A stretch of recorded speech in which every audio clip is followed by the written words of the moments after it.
What's up guys, welcome to the Surfing Connoisseur. If you want to know my Quiksilver Pro Snapper Rocks picks, just keep watching and you're going to find out.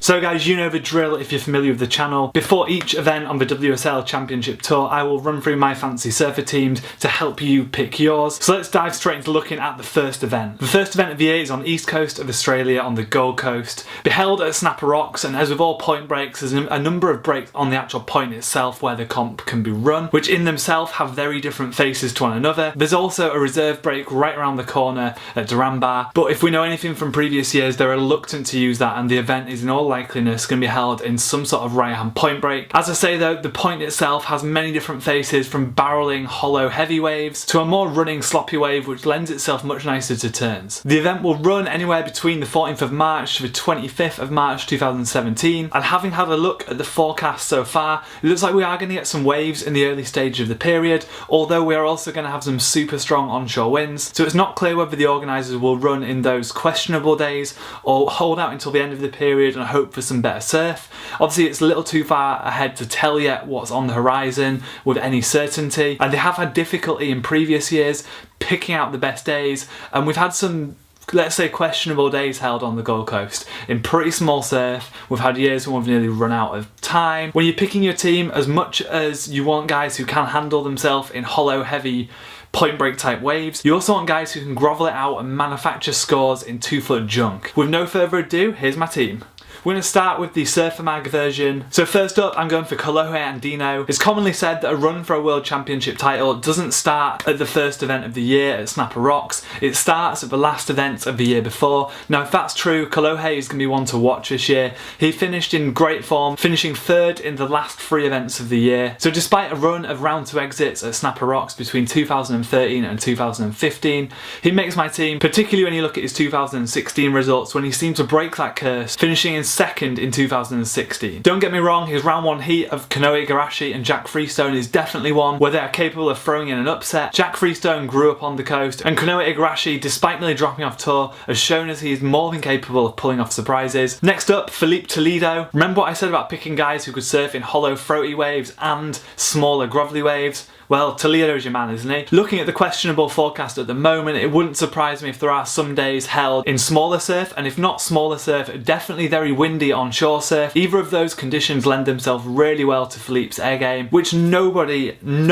at all on tour can compete with, so he's definitely got to be on your radar for selection. That said, as the years go on, his general surfing in bigger, hollower conditions is improving as he builds more muscle, and I think 2017 as a whole could be a year when we see Philippe right at the sharp end of the tour, fighting for a world title. Whilst he was nowhere near as strong as Kolohe in the overall 2016 World Championship Tour rankings, his 10th place overall finish probably doesn't reflect his true value, given that he was injured for 2 events, and I'm relying on the fact that if I get him in my team now while he's cheap, I've got a good bargain for the year. Looking back at his previous Snapper results, he's certainly had some good results in the past, making the quarters last year in 2016 and winning the event outright in 2015. Again, I wouldn't say Philippe's got it easy in round 1 because nobody on the WCT is really a pushover, but Ace Buchan's a goofy footer, and I don't think it's speaking out of turn saying that Snapper Rocks does not suit goofy footers, and he's also got Frederico Moraes, who is a tour newbie, so Philippe really should have this one in hand. So after 2 of a new guard, it's only right to fill the 3rd spot with one of the older generation, Joel Parkinson. Like Philippe, he's another where his 9th place finish on the WCT last year probably doesn't reflect his true value, as he also had a couple events out of the season due to injury. And let's not forget, not only is Joel Parkinson a veteran to the tour, but he's also a Gold Coast local, who despite the young guns dominating at the Snapper Rocks last year, was one of the few older guys to make it all the way to the quarters, and in the years preceding that, he's had finals finishes in both 2014 and 2013, with only 2015 being the letdown when he was eliminated in round 3. Next up, I'm going for Adriano de Souza, another of the older generation now on tour. Not Adriano's strongest year on tour last year, but that's quite common after someone wins a world title to struggle in their follow-up year. I'm by no means the biggest fan of Adriano's style of surfing, but hell is he consistent on the Australian leg of the tour in general. So if you're looking for a safe option, he's another good one to put in your team. Looking at the last 3 years, in 2016 he finished in the quarters, 2015 and 2014 he had semis. Do I really need to say any more?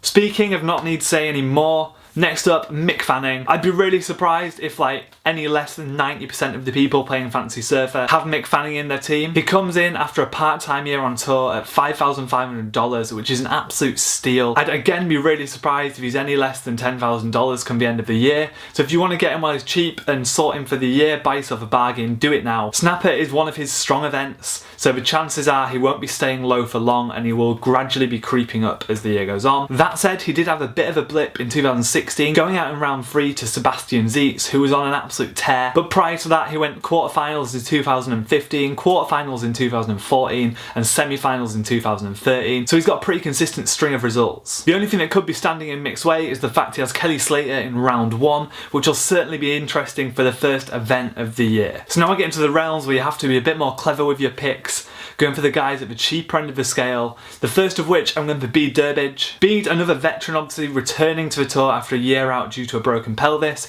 so it's always a bit of an uncertainty how he's going to perform bouncing back from injury, how that injury is affecting him, etc. But Bede grew up surfing right-hand point breaks and has a pretty good track record at Snapper. Obviously, as I say, he didn't compete in 2016, but in 2015 and 2013 he made the quarters, with just one little blip in 2014 when Kolohe Dino took him out in round 2. Those of you who have analysed the heat draws as much as I do will have noticed that I've got a bit of a clash here, because Bede Durbidge will be going up against my other selection of Adriano de Souza in round 1. Now, whilst I always try and avoid clashes, in trying to choose the best low value surfers, I just had to take a clash on this occasion. I just have to hope one of them makes it through round 1 and the other through round 2 and they don't meet again in round 3, or I'll cry. And let's face it, up against Josh Kerr, there is the real possibility both of them could be heading to round 2, and friendly fire in round 2 is the last thing you want. So this is a bit of a risky selection, but it's a risk I'm prepared to take to get Bede in my team while he's nice and cheap. Next up, we've got Leonardo Fioravanti. Speaking of people who I think are going to increase in value as the year goes on, Leonardo is definitely one of them. He is obviously a rookie to the tour, so it's hard to tell how he's going to do at this particular event, but he has competed as a wildcard on the CT before, and we all know that he is not scared of the CT veterans. He has took out some scalps in previous years. He has a heap of talent and is capable in all types of waves with a massive skill set. That said, he's got a pretty tough round 1, going up against Julian Wilson, who is also no slouch at Snapper Rocks. Rounding off my 8 surfers on the Surf Mag version, I have gone for Jeremy Flores. Jeremy I do always see as a bit of a risky option. He's a veteran to the tour now who has almost dropped off a few times recently, but he is super cheap, he has a lot of experience, and he's more than capable of putting in good results. It almost seems just like